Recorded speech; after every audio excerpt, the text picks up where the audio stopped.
Hi, everybody. Ron Placone here. You're watching another summary from the Indie Bohemians morning show. I've been gone a little bit. I've been on my college run here, so I said I'd be gone for a little bit. I am back now, and I'm still kind of missed a bunch of dates. So real quick house cleaning here. Thoughts, Rants, and Cold Coffee will be back soon. It's not going to be back right away, but probably next week. It'll be back because I still got some stuff to finish up here. But it's been fun. It's been a fun run. Things are going well. One of the things we talked about on the morning show today was something going on in Pennsylvania,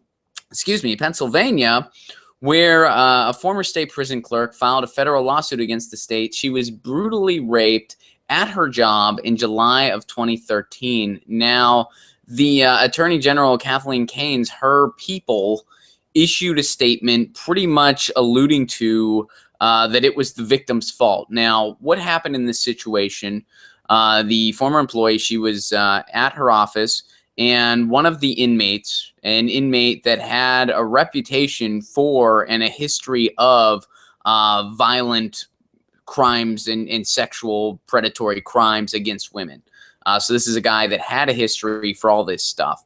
He was given the job of taking out this woman's garbage at her office and stuff like that. So he was in there. At one point, she said to him, she said, "Hey, are you supposed to be in here?" This was at one point. He said that, "Yes, I am," and continued taking her garbage out. And one day, he assaulted her. This lasted for 27 minutes. She had kind of like blood sockets burst in her eyes from how brutal it was for weeks after.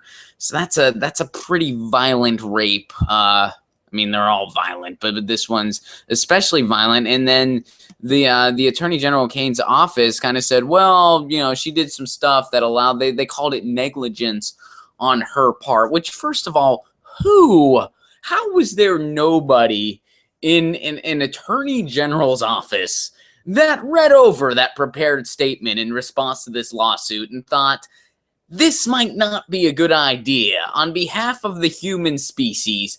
Maybe saying somebody that was brutally raped by a sexual predator in her place of work for 27 minutes, maybe saying she might be at fault here is a really, really bad idea. We probably shouldn't do that. How did nobody think maybe this is not the best way to go about things? I know we got to figure out how to handle a mess here. This probably is not the way to go. And how, I mean, first of all, there's a lot of negligence going on here. None of it is on the victim. None of the negligence is on the victim here. The guy's job was to take out her garbage, among other things. What was she supposed to do? Hey, are you supposed to be here? Yeah, it's my job as an inmate. Okay.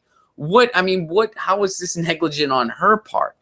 For what I want to know, why somebody who has a history of sexual violence, why were they given a job that involved being around people? Why were they given that kind of access to state employees and stuff like that? Shouldn't an assignment like that be meant for somebody that maybe doesn't have as violent of a crime? Now, some of this I'm just speculating. I don't know how those roles are assigned exactly, but it seems very odd that somebody that has a long history of sexual violence would be given a job like that where, hey, you're going to be around women and you'll have time alone and you'll be in their office. It seems like it doesn't make much sense that this person had that assignment in the first place.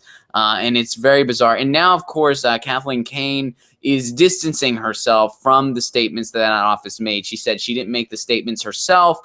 She does not support those statements. Victim shaming is definitely the wrong way to go here. She's trying to distance herself from it. But you know what? If it came out of your office, you are accountable. You hold that position, and that's something you have to take accountability for. So it'll be interesting to see how this unfolds. I for one, I think this victim is entitled to a lot from the state. You know, she no longer has her job.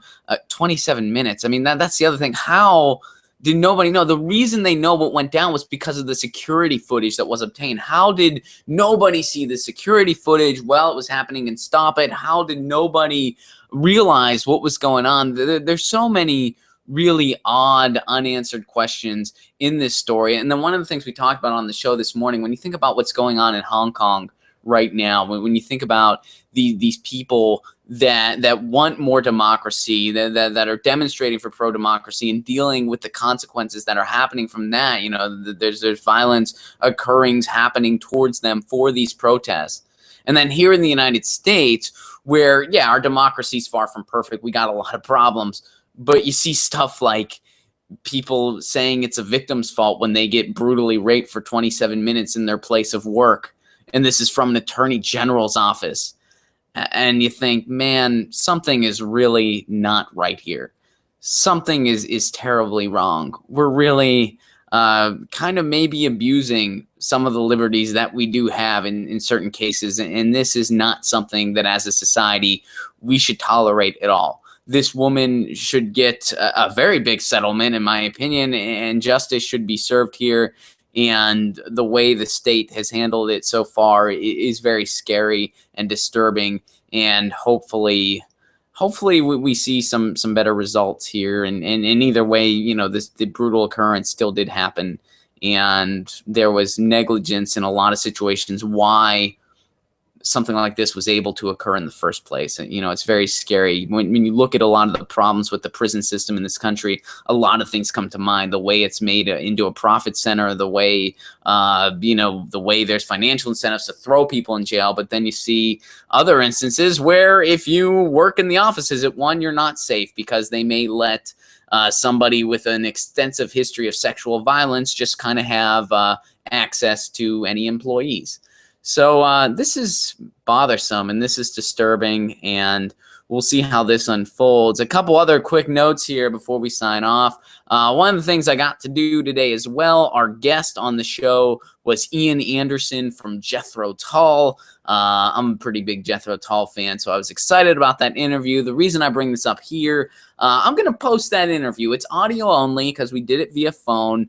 I usually don't post a ton of audio only stuff on my channel, but, I feel like that it was a cool interview. I liked the way it turned out. We talked about the new album. We talked about longtime guitarist Martin Barr departing. So for any Tull fans, I will be posting that. It will be audio only, but I will be posting it for the YouTube channel as well. So, yeah, I guess we'll see how this unfolds. You've been watching another summary from the Indie Bohemians Morning Show. This is Ron Placone signing out. Another quick groundkeeping thing here. Thoughts, Rants, and Cold Coffee is coming back. However, it will not be back until after my college run is over, and I'm kind of in between dates on that run right now. Thank you for tuning in. I'll be talking to you tomorrow. This is Ron Placone signing out.